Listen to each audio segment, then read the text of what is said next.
ओम शांति। 10 नवंबर 2025 के ईश्वरीय महावाक्य है। पहले सुनते हैं मुरली के मुख्य पॉइंट्स।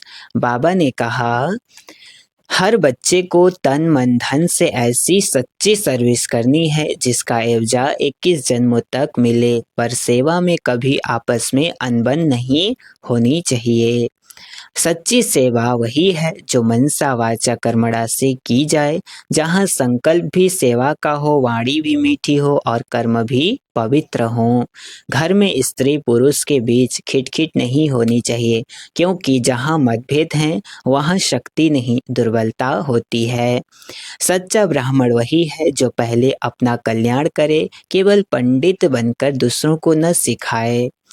सेवा की सफलता के लिए संगठन और एक मत होना जरूरी है। राय से कार्य करो, न कि मनमानी से। लास्ट में बाबा ने कहा, बाप दादा का इशारा है, अशरीरी और विदेही स्थिति का अभ्यास बढ़ाओ, देह के बंधन से न्यारे बनो और 1 सेकंड में परम धाम के निवासी बनो।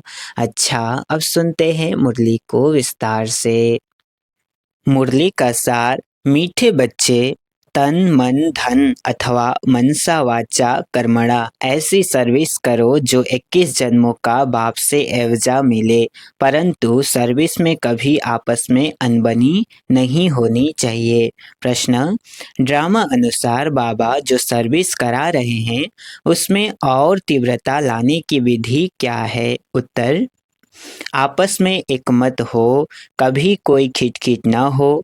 अगर खिटखिट होगी तो सर्विस क्या करेंगे? इसलिए आपस में मिलकर संगठन बनाए, राय करो, एक दो के मददगार बनो। बाबा तो मददगार हैं ही, परंतु हिम्मत के बच्चे मददे बाप। इसके अर्थ को यथार्थ समझकर बड़े कार्य के मददगार बनो, बड़े कार्य में मददगार बनो। ओम शांति। मीठे मीठे बच्चे यहाँ आते हैं रूहानी बाप के पास रिफ्रेश होने। जब रिफ्रेश होकर आप वापस जाते हैं तो जरूर जाकर कुछ करके दिखलाना है। एक एक बच्चे को सर्विस का सबूत देना है। जैसे कोई कोई बच्चे कहते हैं हमारी सेंटर खोलने की दिल है, गाँवों में भी सर्विस करते हैं ना। तो बच्चों को सदैव यह ख्याल रहना चाहिए कि हम मनसा वाचा कर्मणा तन मन धन से ऐसी सर्विस करें जो भविष्य 21 जन्मों का एवजा बाप से मिले। यही होना है। हम कुछ करते हैं, हम कुछ करते हैं, यही होना है। कोई को ज्ञान देते हैं, सारा दिन यह ख्यालात आने चाहिए। भल सेंटर खोलें, परंतु घर में स्त्री पुरुष की अनबनी नहीं होनी चाहिए। कोई घमसान नहीं चाहिए। सन्यासी लोग घर के घमसान से निकल जाते हैं, डोंट केयर कर चले जाते हैं, फिर गवर्नमेंट उनको रोकती है क्या?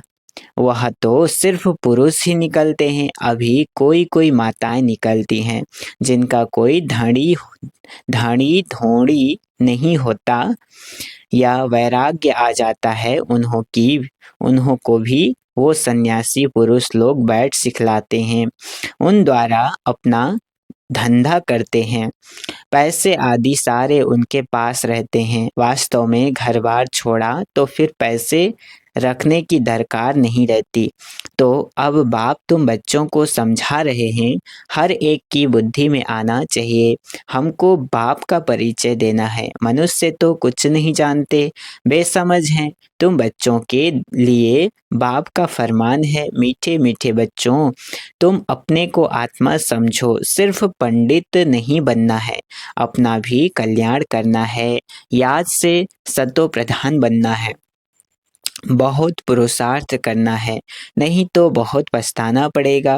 कहते हैं बाबा हम घड़ी घड़ी भूल जाते हैं, संकल्प आ जाते हैं। बाबा कहते हैं वह तो आएंगे ही। तुमको बाप की याद में रहा सतो प्रधान बनना है। आत्मा जो अपवित्र है उनको परमपिता परमात्मा को ही याद कर पवित्र बनना है। बाप ही बच्चों को डायरेक्शन देते हैं, हे फरमानबरदार बच्चों, तुमको फरमान करता हूँ, मुझे याद करो तो तुम्हारे पाप कटेंगे। पहली पहली बात ही यह सुनाओ कि निराकार शिव बाबा कहते हैं, मुझे याद करो, मैं पतित पावन हूँ, मेरी याद से ही वे कर्म विनाश होंगे और कोई उपाय नहीं, न कोई बता सकते हैं। ढेर के ढेर सन्यासी आदि हैं, निमंत्रण देते हैं योग कॉन्फ्रेंस में आकर शामिल हों। अब उनके हठयोग से कितना कल्याण तो होना नहीं है। किसका कल्याण तो होना नहीं है। ढेर योग आश्रम हैं जिनको इस राजयोग का बिल्कुल पता ही नहीं है, बाप को ही नहीं जानते। बेहद का बाप ही आकर सच्चा सच्चा योग सिखलाते हैं। बाप तुम बच्चों को आप समान बनाते हैं, जैसे मैं निराकार हूँ, टेम्परेरी इस तन में आया हूँ। भाग्यशाली रथ तो जरूर मनुष्य का होगा, बैल को तो नहीं कहेंगे। बाकी कोई घोड़े गाड़ी आदि की बात ही नहीं है, न लड़ाई की कोई बात है। तुम जानते हो हमको माया से ही लड़ाई करनी है। गाया भी जाता है, माया तिहारे हार है, माया ते जीते जीत। तुम बहुत अच्छी रीति समझा सकते हो, परंतु अब सीख रहे हो। कोई सीखते सीखते भी एकदम धरनी पर गिर जाते हैं, कोई खिटखिट हो पड़ती है। दो बहनों की भी आपस में नहीं बनती, लोन पानी हो जाते हैं। तुम्हारी आपस में कोई भी खिटखिट नहीं होनी चाहिए। खिटखिट होगी तो बाप कहेंगे यह क्या सर्विस करेंगे। बहुत अच्छे अच्छे का भी ऐसा हाल हो जाता है। अभी माला बनाई जाए तो कहेंगे डिफेक्टेड माला है, इनमें अर्जुन यह अवगुण है। ड्रामा प्लान अनुसार बाबा सर्विस भी कराते रहते हैं, डायरेक्शन देते रहते हैं। दिल्ली में चारों ओर सेवा का घेराव डालो। यह सिर्फ एक को थोड़े ही करना है, आपस में मिलकर राय करनी है। सब एक मत होने चाहिए। बाबा एक हैं, परंतु मददगार बच्चों बिगर काम थोड़े ही करेंगे। तुम सेंटर्स खोलते हो, मत लेते हो। बाबा पूछते हैं मदद करने वाले हो? कहते हैं हाँ बाबा। अगर मदद देने वाले नहीं होंगे तो कुछ कर नहीं सकेंगे। घर में भी मित्र संबंधी आदि आते हैं न, भल गाली दें वह तुमको काटते रहेंगे, तुम्हें उसकी परवाह नहीं करनी है। तुम बच्चों को आपस में बैठकर राय करनी चाहिए। जैसे सेंटर्स खोलते हैं तो भी सब मिलकर लिखते हैं बाबा हम ब्राह्मणी की राय से यह काम करते हैं। सिंधी भाषा में कहते हैं ब-त-12, एक के साथ दो मिलने से 12 हो जाते है ना, ब-त-12, 12 होंगे तो और ही अच्छी राय निकलेगी। कहाँ कहाँ एक दो से राय नहीं लेते हैं। अब ऐसे कोई काम हो सकता है क्या बिना राय के? बाबा कह रहे हैं, बाबा कहेंगे जब तक तुम्हारा आपस में संगठन ही नहीं तो तुम इतना बड़ा कार्य कैसे कर सकेंगे। छोटी दुकान बड़ी दुकान भी होती है ना, आपस में मिलकर संगठन करते हैं। ऐसे कोई नहीं कहते बाबा आप मदद करो, पहले तो मददगार बनाने चाहिए। फिर बाबा कहते हैं हिम्मत बच्चे मदद दे बाप, पहले तो अपने मददगार बनाओ। बाबा हम इतना करते हैं बाकी आप मदद दो। ऐसे नहीं, पहले आप मदद करो। हिम्मत मर्दा मदद दे खुदा। उनका भी अर्थ नहीं समझते। पहले तो बच्चों की हिम्मत चाहिए। कौन कौन क्या मदद देते हैं, पोता मेल सारा लिखेंगे, फलाने फलाने यह मदद देते हैं, कायदे से लिख कर देंगे। बाकी ऐसे थोड़े ही एक एक कहेंगे हम सेंटर खोलते हैं मदद दो। ऐसे तो बाबा नहीं खोल सकता है क्या? लेकिन ऐसे तो हो नहीं सकता। कमेटी को आपस में मिलना होता है। तुम्हारे में भी नंबरवार है ना? कोई तो बिल्कुल कुछ भी नहीं समझते हैं, कोई बहुत हर्षित होते रहते हैं। बाबा तो समझते हैं, इस ज्ञान में बहुत खुशी रहनी चाहिए। एक ही बाप, टीचर, गुरु मिलता है तो खुशी होनी चाहिए ना?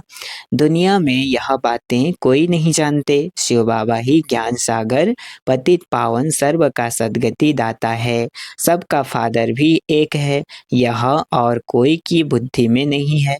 अभी तुम बच्चे जानते हो, वही नॉलेजफुल लिबरेटर गाइड है। तो बाप की मत पर चलना पड़े, आपस में मिलकर राय करनी है, खर्चा करना है। एक की मत पर तो नहीं चल सकते, मददगार सब चाहिए। यह भी बुद्धि चाहिए ना? तुम बच्चों को घर घर में मैसेज देना है। पूछते हैं शादी में निमंत्रण मिलता है, जाएं? बाबा कहते हैं क्यों नहीं, जाओ, जाकर अपनी सर्विस करो, बहुतों का कल्याण करो। भाषण भी कर सकते हो। मौत सामने खड़ा है, बाप कहते हैं माँ में कम याद करो। यहाँ सब पाप आत्माएं हैं, बाप को ही गाली देते रहते हैं, बाप से तुमको बेमुख कर देते हैं। गायन भी है, विनाश काले विपरीत बुद्धि। किसने कहा? बाप ने खुद कहा है, मेरे से प्रेत बुद्धि नहीं है। विनाश काले विपरीत बुद्धि है, मुझे जानते ही नहीं। जिनकी प्रीत बुद्धि है, जो मुझे याद करते हैं, वही विजय पाएंगे। भल प्रीत है परंतु याद नहीं करते हैं तो भी कम पद पालेंगे। बाप बच्चों को डायरेक्शन देते हैं, मूल बात सबको मैसेज देना है। बाप को याद करो तो पावन दुनिया का मालिक बनो। ड्रामा अनुसार बाबा को लेना भी बूढ़ा शरीर पड़ता है। वानप्रस्थ में प्रवेश करते हैं। मनुष्य वानप्रस्थ अवस्था में ही भगवान से मिलने के लिए मेहनत करते हैं। भक्ति में तो समझते हैं जब तब आदि करना, यह सब भगवान से मिलने के रास्ते हैं। कब मिलेगा वह कुछ पता नहीं। जन्म जन्मांतर भक्ति करते आए हैं, भगवान तो कोई को मिलता ही नहीं। यह नहीं समझते बाबा आएंगे ही तब, जब पुरानी दुनिया को नया बनाना होगा। रचयिता बाप ही है, चित्र तो है परंतु त्रिमूर्ति में शिव को नहीं दिखाते हैं। शिव बाबा बिगर ब्रह्मा विष्णु शंकर दिखाए हैं, जैसे गला कटा हुआ है। बाप के बिगर निधन के बन पड़ते हैं। बाप कहते हैं मैं आकर तुमको धन का बनाता हूँ। 21 जन्म तुम धन के बन जाते हो, कोई तकलीफ नहीं रहती। तुम भी कहेंगे जब तक बाप नहीं मिला है तो हम भी बिल्कुल निधन के तुच्छ बुद्धि थे। पतित पावन कहते हैं परंतु वह कब आएंगे यह नहीं जानते। पावन दुनिया है ही नई दुनिया। बाप कितना सिंपल समझाते हैं, तुमको भी समझ में आता है। हम बाप के बने हैं, स्वर्ग के मालिक जरूर बनेंगे। शिव बाबा हैं बेहद का मालिक। बाप ने ही आकर सुख शांति का वर्षा दिया था। सतयुग में सुख था, बाकी सब आत्माएं शांति धाम में थी। अभी इन बातों को तुम समझते हो। शिव बाबा क्यों आया है होगा? जरूर नई दुनिया रचने, पतित को पावन बनाने आए होंगे। ऊंच कार्य किया होगा। मनुष्य बिल्कुल घोर अंधियारे में हैं। बाप कहते हैं यह भी ड्रामा में नूंद है। तुम बच्चों को बाप बैठ जगाते हैं। तुमको अब इस सारे ड्रामा का पता है, कैसे नई दुनिया फिर पुरानी दुनिया होती है। बाप कहते हैं और सब कुछ छोड़ एक बाप को याद करो। हमको कोई से नफरत नहीं आती, यह समझाना पड़ता है। ड्रामा अनुसार माया का राज्य भी होना है। अब फिर बाप कहते हैं मीठे मीठे बच्चों, अब यह चक्र पूरा होता है। अब तुमको ईश्वरीय मत मिलती है, उस पर चलना है। अब 5 विकारों की मत पर नहीं चलना है। आधा कल्प तुम माया की मत पर चल तमो प्रधान बने हो। अब मैं तुमको सतो प्रधान बनाने आया हूँ। सतो प्रधान तमो प्रधान का यह खेल है। ग्लानि की कोई बात नहीं, कहते हैं भगवान ने यह आवागमन का नाटक ही क्यों रचा। क्यों का सवाल ही नहीं उठता। यह तो ड्रामा का चक्र है जो फिर रिपीट होता रहता है। ड्रामा अनादि है। अभी है कलयुग, सतयुग पास्ट हो गया है। अब फिर बाप आए हैं। बाबा बाबा कहते रहो तो कल्याण होता रहेगा। बाप कहते हैं यह अति गुह्य रमणीक बातें हैं। कहते हैं शेरनी के दूध लिए सोने का बर्तन चाहिए। सोने की बुद्धि कैसे बनेगी। आत्मा में ही बुद्धि है ना। आत्मा कहती है मेरी बुद्धि अब बाबा तरफ है। मैं बाबा को बहुत याद करता हूँ। बैठे बैठे बुद्धि और तरफ चली जाती है ना। बुद्धि में धंधा धोरी याद आता रहेगा तो तुम्हारी बात जैसे सुनेंगे नहीं। मेहनत है। जितना जितना मौत नजदीक आता जाएगा तुम याद में बहुत रहेंगे। मरने समय सब कहते हैं भगवान को याद करो। अब बाप खुद कहते हैं मुझे याद करो। तुम सबकी वानप्रस्थ अवस्था है, वापिस जाना है, इसलिए अब मुझे याद करो। दूसरी कोई बात नहीं है। सुनो, जन्म जन्मांतर के पापों का बोझा तुम्हारे सिर पर है। शिव बाबा कहते हैं इस समय सब अजामिल हैं। मूल बात है याद की यात्रा, जिससे तुम पावन बनेंगे। फिर आपस में प्रेम भी होना चाहिए। एक दो से राय लेनी चाहिए। बाप प्रेम का सागर है ना, तो तुम भी आपस में बहुत प्यारे होने चाहिए। देही अभिमानी बन बाप को याद करना है। बहन भाई का संबंध भी तोड़ना पड़ता है। भाई बहन से भी योग नहीं रखो, एक बाप से ही योग रखो। बाप आत्माओं को कहते हैं मुझे याद करो तो तुम्हारी विकारी दृष्टि खलास हो जाएगी। कर्मेंद्रियों से कोई भी कर्म नहीं करना चाहिए। मनसा में तूफान जरूर आएंगे। यह बड़ी मंजिल है। बाबा कहते हैं देखो कर्मेंद्रियां धोखा देती हैं तो खबरदार हो जाओ। अगर उल्टा काम कर लिया तो खलास। चढ़े तो चाखे बैकुंठ रस, बैकुंठ का मालिक, गिरे तो चकनाचूर। मेहनत के सिवाय थोड़े ही कुछ होता है। बहुत मेहनत है। देह सहित देह के कोई को देह सहित देह के सब संबंध को छोड़ एक बाप को याद करना है ना। बाबा ने डैश डैश कर दिया। कोई को तो बंधन नहीं है तो भी फंसे रहते हैं। बाप के श्रीमत पर नहीं चलते हैं। लाख दो हैं, भल बड़ा कुटुंब है तो भी बाबा कहेंगे जास्ती धंधे आदि में नहीं फंसो, वानप्रस्थी बन जाओ, खर्चा आदि कम कर लो। गरीब लोग कितना साधारण चलते हैं। अभी क्या क्या चीजें निकली हैं, बात मत पूछो। खर्चा ही खर्चा साहूकारों का चलता है। नहीं तो पेट को क्या चाहिए, एक पाव आटा है ना, 4 रोटी 2 रोटी है ना, एक पाव आटा बस। अच्छा, मीठे मीठे सिकलधे बच्चों प्रति माता पिता बाप दादा का याद प्यार और गुड मॉर्निंग। रूहानी बाप की रूहानी बच्चों को नमस्ते। हम रूहानी बच्चों की रूहानी माता पिता बाप दादा को याद प्यार और गुड मॉर्निंग। नमस्ते नमस्ते नमस्ते। शुक्रिया बाबा, शुक्रिया। धारणा के लिए मुख्य सार है। पहला पॉइंट, आपस में बहुत बहुत प्यारे बनना है, लेकिन भाई बहन से योग नहीं रखना है। कर्मेंद्रियों से कोई भी विकर्म नहीं करना है। दूसरा, एक ईश्वरीय मत पर चलकर सतो प्रधान बनना है। माया की मत छोड़ देनी है। आपस में संगठन मजबूत करना है। एक दो के मददगार बनना है।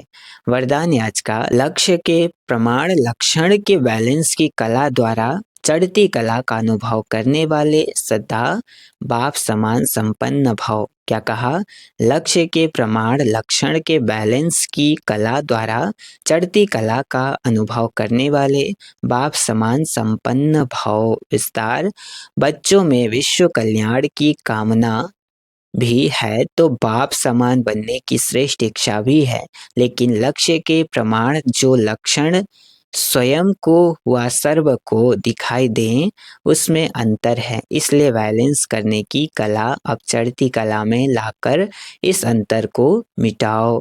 संकल्प है लेकिन दृढ़ता संपन्न संकल्प को हो तो बाप समान संपन्न बनने का वरदान प्राप्त हो जाएगा।